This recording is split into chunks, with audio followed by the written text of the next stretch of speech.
अस्सलाम वालेकुम। Software project management course में आज हमारा टॉपिक है प्रोजेक्ट ऑर्गेनाइजेशन स्ट्रक्चर। किसी भी ऑर्गेनाइजेशन की स्ट्रक्चर की जब हम बात करते हैं तो कोई किसी भी ऑर्गेनाइजेशन के अंदर कोई एक पर्सन इन्वॉल्व नहीं होता, बल्कि ये कलेक्टिव एफर्ट होती है और कलेक्टिव गोल होते हैं जो किसी भी ऑर्गेनाइजेशन के अंदर रहते हुए नंबर ऑफ पीपल वहाँ पे इन्वॉल्व होते हैं। तो जब भी हम किसी ऑर्गेनाइजेशन की बात करते हैं तो उसके अंदर एक स्पेसिफिक हायरार्की होती है।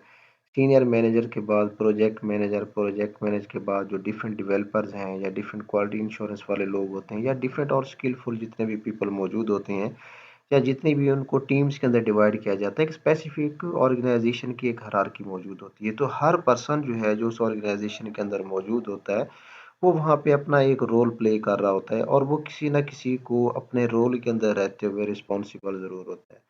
तो जब भी किसी ऑर्गेनाइजेशन को डिज़ाइन किया जाता है तो उसके अंदर बहुत सारे फैक्टर्स को वहाँ पे देखा जाता होता है। तो organisation can be grouped into major subdivisions. किसी भी ऑर्गेनाइजेशन को फिर डिवाइड कर दिया जाता है मेजर सब डिविजन्स के अंदर on the basis of number of frameworks. और उनकी बेसिस क्या हो सकती हैं? कोई फ्रेमवर्क हो सकता है, कोई उसके अंदर इंडिविजुअल टीम वर्क हो सकता है, कोई डिफरेंट टाइप्स की रिस्पॉन्सिबिलिटीज़ हो सकती हैं, कोई डिफरेंट टाइप्स का उसके अंदर वर्क हो सकता है। तो फिर उसी हिसाब से फिर ऑर्गेनाइजेशन की स्ट्रक्चर को बनाया जाता है, फिर उसी हिसाब से उनको अथॉरिटी दी जाती है, फिर उसी हिसाब से उनके साथ कम्युनिकेशन की जाती है और उसके अंदर ये भी डिसाइड किया जाता है रिपोर्टिंग रिलेशनशिप्स को किस तरह से किसने किसको रिपोर्ट करनी है, हु रिपोर्ट टू होम, कौन किसको रिपोर्ट करेगा। तो ये एक ऑफिशियल बेसिकली एक चेन होती है और जो कि उस सारे ऑर्गेनाइजेशन के अंदर एक प्रॉपरली एक सिस्टम को उसके अंदर चलाया जाता है। हर पर्सन जो है वो किसी न किसी पर्सन के साथ जो है मिलकर काम कर रहा होता है, क्योंकि ऑर्गेनाइजेशन का पर्पज़ यही होता है कि बहुत सारे लोग कलेक्टिवली मिलें और किसी एक कलेक्टिव गोल की तरफ जाएं और उस गोल को वहाँ पे अचीव किया जाए। तो हमारे पास यहाँ पे 4 काउंटर स्टोन्स हैं।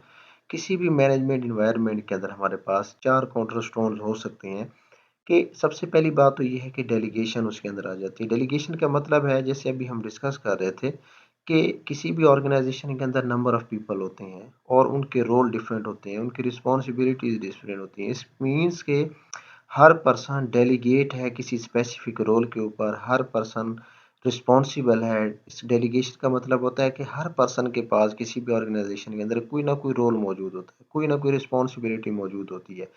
फिर उस रोल की, उस रिस्पॉन्सिबिलिटी की सुपरविजन होती है, देखा जाता है कि उसको किस तरह से वो काम कर रहा है। जैसे यहाँ पे अभी हमने डिस्कस किया है reporting relationship, who report to whom, ठीक है।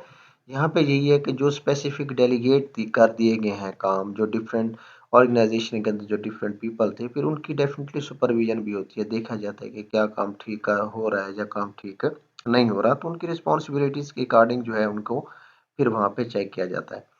तो जब आप सुपरविज़न की बात करते हैं तो फिर आपके पास वहाँ पे एक अथॉरिटी भी है। अथॉरिटी से क्या मुराद है? जब टास्क डिवाइड कर दिए जाते हैं, जब सब डिवीज़न कर दी जाती है, तो सब डिवीज़न इस वजह से की गई कि हर पर्सन किसी न किसी काम के अंदर जो है वो स्किलफुल है। तो फिर उसको वहाँ पे उसको अथॉरिटी दे दी जाती है कि वो उस काम को करने में टोटली इंडिपेंडेंट है। बट सुपरविज़न फिर भी उनके ऊपर होती है। देखा जाता है कि काम जो है वहाँ पे स्मूथली हो रहा है या नहीं हो रहा। जब तक किसी भी मैनेजमेंट के अंदर, किसी भी ऑर्गेनाइजेशन के अंदर ये चारों चीज़ें जुड़ी हुई हों, कि काम भी स्पेसिफिक हो, सुपरविज़न भी हो, रिस्पॉन्सिबिलिटी भी वो फ़ील करें और काम के अंदर वो इंडिपेंडेंट भी हों, अथॉरिटी भी हो उनके पास। तो फिर जो है वो हमेशा किसी भी मैनेजमेंट के अंदर काम बेहतरीन अंदाज के अंदर होता है। तो जब भी हम किसी ऑर्गेनाइजेशन की बात करते हैं तो हमारे पास 3 तरह से ऑर्गेनाइजेशन होती हैं। जब हम किसी स्मॉलर ऑर्गेनाइजेशन की बात करते हैं तो आपके सामने यहाँ पे एक चार्ट मौजूद है, सॉफ्टवेयर प्रोजेक्ट ऑर्गेनाइजेशनल चार्ट। ये बेसिकली जो है वो आपके पास एक स्मॉल प्रोजेक्ट के ऊपर जब काम होता है या किसी एक छोटे लेवल के ऊपर काम होता है तो फिर आपके पास हायरार्की किस तरह से होती है, किस तरह से टीम बनाई जाती है, किस तरह से काम को सब डिवाइड कर दिया जाता है। तो सबसे पहले यहाँ पे आप देख सकते हैं कि आपके पास प्रोजेक्ट मैनेजर है और उसके अंडर जो है वो 2 पीपल हैं, डिप्टी प्रोजेक्ट मैनेजर और सेक्रेटरी आ जाते हैं। तो उसके बाद आप यहाँ पे एक देख सकते हैं हायरार्की आपके पास यहाँ पे मौजूद है, रिलेशनशिप मौजूद है। उसके अंदर आपके पास क्या है, सिस्टम इंजीनियर आ जाते हैं, इंडिपेंडेंट टेस्ट ग्रुप है, क्वालिटी एश्योरेंस वाले हैं, कॉन्फ़िगरेशन कंट्रोल है, डेवलपमेंट टीम 1 है, 2 है एंड 3 है। देखिए यहाँ पे जैसे अभी हम डिस्कस कर रहे थे कि कौन किसको रिपोर्ट करेगा। देखिए इन सारे पर्सन्स को जितने भी यहाँ पे काम हो रहे हैं, इन सबको डायरेक्टली जो डील कर रहा है वो कौन कर रहा है? डिप्टी प्रोजेक्ट मैनेजर कर रहा है। और फिर डिप्टी प्रोजेक्ट मैनेजर जो है वो किसको रिपोर्ट कर रहा है? प्रोजेक्ट मैनेजर को कर रहा है। तो यहाँ पे प्रोजेक्ट मैनेजर जो है वो डायरेक्टली यहाँ पे सिस्टम इंजीनियर या इंडिपेंडेंट टेस्ट ग्रुप के साथ या टीम 1, 2, 3 के साथ यहाँ पे डायरेक्टली रिपोर्टिंग नहीं कर रहा। यहाँ पे हमारे पास क्या एक प्रॉपर स्ट्रक्चर मौजूद है। हर पर्सन को पता है, हर पर्सन को जो किसी स्पेसिफिक ऑर्गेनाइजेशन के अंदर मौजूद है उसको अपनी रिस्पॉन्सिबिलिटी के साथ ये भी पता है कि उसने किसको रिपोर्टिंग करनी है और फिर फर्दर कौन किसको रिपोर्ट करेगा। तो एक छोटी सी ऑर्गेनाइजेशन के अंदर ये एक बेहतरीन स्ट्रक्चर मौजूद होती है, इसके अंदर रहते हुए वहाँ पे फर्दर काम होता है। तो सॉफ्टवेयर प्रोजेक्ट ऑर्गेनाइजेशनल चार्ट के अंदर आपके पास यहाँ पे मिनिमम जो है वो आपके पास कुछ कम पीपल हो सकते हैं और मैक्सिमम जो है वो आपके पास 20 पीपल हो सकते हैं। तो आपको हायरार्की मैंने यहाँ पे डिफाइन कर दी है कि कौन किसको रिस्पॉन्सिबल है, इसी हिसाब से यहाँ पे काम होता है। फिर फर्दर हमारे पास लार्ज हार्डवेयर सॉफ्टवेयर प्रोजेक्ट आ जाते हैं कि जब आप स्मॉल प्रोजेक्ट से लार्ज प्रोजेक्ट की तरफ जाते हैं तो फिर आपके पास हायरार्की किस तरह से हो सकती है। देखिए, जब आपके पास प्रोजेक्ट लार्ज हो जाता है तो इट मीन्स कि आपके पास नंबर ऑफ पीपल भी बढ़ जाते हैं। फॉर एग्जांपल, अगर आपके पास एक स्मॉल प्रोजेक्ट के लिए 20 पीपल थे तो लार्ज प्रोजेक्ट के लिए 50 या 40 से मोर जो है वो लोग आपको चाहिए होते हैं। यहाँ पे अगर हायरार्की को आप देखते हैं तो देखिए, पहले जो 3 रोज आपको जो नजर आ रहे हैं ये वही आपके पास स्ट्रक्चर मौजूद है जो कि ऑलरेडी आपके पास स्मॉल ग्रुप के अंदर थी। इसका मतलब क्या है कि टॉप के ऊपर आपके पास प्रोजेक्ट मैनेजर है, फिर डिप्टी है, सेक्रेटरी है और फिर डिप्टी के अंडर जो है वो आपके पास यहाँ पे डिफरेंट सब डिविजन्स हैं, जैसे हमने स्टार्ट के अंदर डिस्कस किया था। क्योंकि एज अ होल प्रोजेक्ट को कोई एक पर्सन जो है वो डायरेक्टली डील नहीं कर सकता। आपको हर काम से रिलेटेड एक स्किलफुल टीम बनानी पड़ती है, उसको सब डिवाइड करना पड़ता है, टास्क को डिवाइड करना पड़ता है, काम को डिवाइड करना पड़ता है। तो यहाँ पे जब आप देखते हैं तो आप यहाँ पे देख सकते हैं कि डिप्टी मैनेजर के नीचे जो पीपल मौजूद है यहाँ पे फिर फर्दर सब डिवीजन है। फिर इसके अंडर जो है वो डिफरेंट मैनेजर मौजूद है, मैनेजर 1 है, 2 है, 3 है और फिर उनके अंडर फिर फर्दर टीम है। इट मीन्स के पहले जो थी वो हमारे पास जो हमारे पास स्मॉल ऑर्गेनाइजेशन की जब हमने उसको डिस्कस किया था तो हमारे पास टीम डायरेक्टली रिपोर्ट कर रही थी डिप्टी मैनेजर को या डिप्टी प्रोजेक्ट मैनेजर को। बट अब टीम किसको रिस्पॉन्स कर रही है? मैनेजर्स को, जो कि आपके पास प्रोजेक्ट की डिवीजन है, जो कि अंडर आते होते हैं डिप्टी प्रोजेक्ट मैनेजर के। तो लार्ज ऑर्गेनाइजेशन के लिए आप इस हरार को यहाँ पे फॉलो किया जाता है। तो इसके अंदर पीपल जो है वो 40 जैसे मैं अभी बता रहा था या उससे ज़्यादा पीपल जो है सॉफ्ट टीम के अंदर वहाँ पे हो सकते हैं। उसके बाद आपके पास सैटेलाइट प्रोजेक्ट आ जाते हैं। इट मीन जो बिगर प्रोजेक्ट्स हैं, बड़े प्रोजेक्ट्स हैं, जो बड़े प्रोजेक्ट्स के लिए आपके पास टीम भी डेफिनेटली बड़ी होती है। ठीक है, तो यहाँ पे आप देख सकते हैं सैटेलाइट प्रोजेक्ट मैनेजर के अंडर जो है वो सब प्रोजेक्ट कोऑर्डिनेटर है। इसका मतलब है कि सैटेलाइट प्रोजेक्ट के अंदर डिफरेंट प्रोजेक्ट काम कर रहे होते हैं। उस प्रोजेक्ट के अंदर मल्टीपल प्रोजेक्ट्स हो सकते हैं। तो वो हमारे पास क्या हो सकते हैं? अगर प्रोजेक्ट के अंदर मल्टीपल प्रोजेक्ट्स हो सकते हैं तो आपके पास टीम भी डेफिनेटली उसके अंदर बड़ी होगी। आपके पास प्रोजेक्ट का स्कोप भी बड़ा होगा। उसके अंदर आपके पास जो टीम मेंबरान है वो भी ज़्यादा होंगे, जो क्वालिटी इंश्योरेंस वाले हैं वो भी ज़्यादा होंगे, जो टीम आपके पास इंटीग्रेशन की टीम है वो भी ज़्यादा होगी।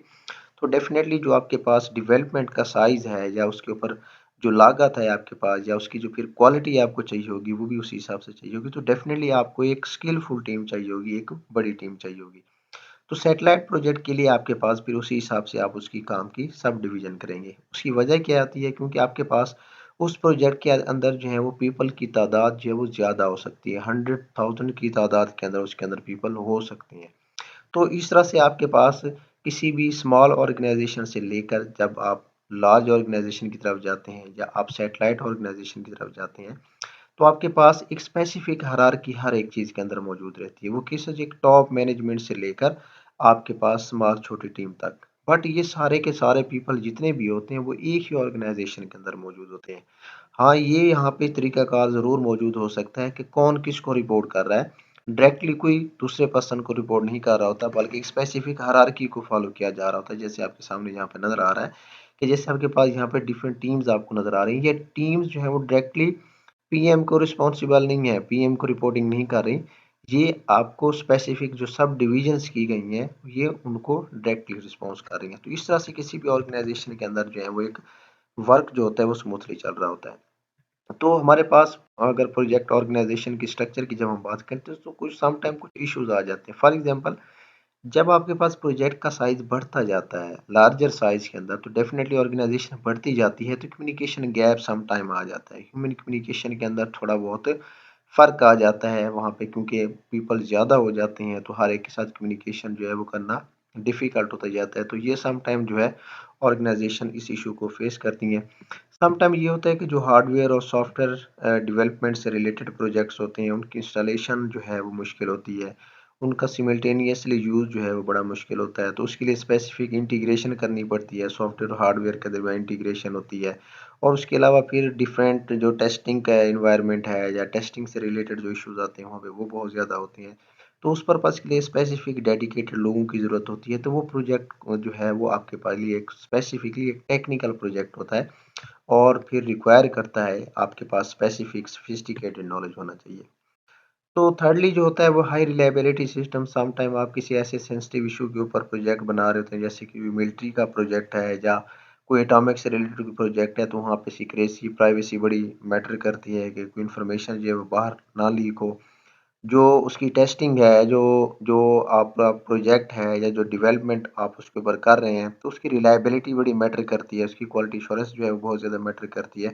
तो क्वालिटी के ऊपर जो है यहाँ पे सम टाइम अगर थोड़ा-सा लैप्स आ जाए तो वहाँ पे बहुत ज़्यादा लॉस हो सकता है। तो इस तरह से ये इश्यूज़ आते रहते हैं, बट ऑर्गेनाइज़ेशन के अंदर क्योंकि ये इश्यूज़ चलते रहते हैं, तो जो टीम होती है वो इनसे वेल अवेयर होती है। तो उनकी भी पूरी कोशिश होती है कि अगर इस तरह के इश्यूज़ आएँ तो उनको किस तरह से हैंडल किया जाए।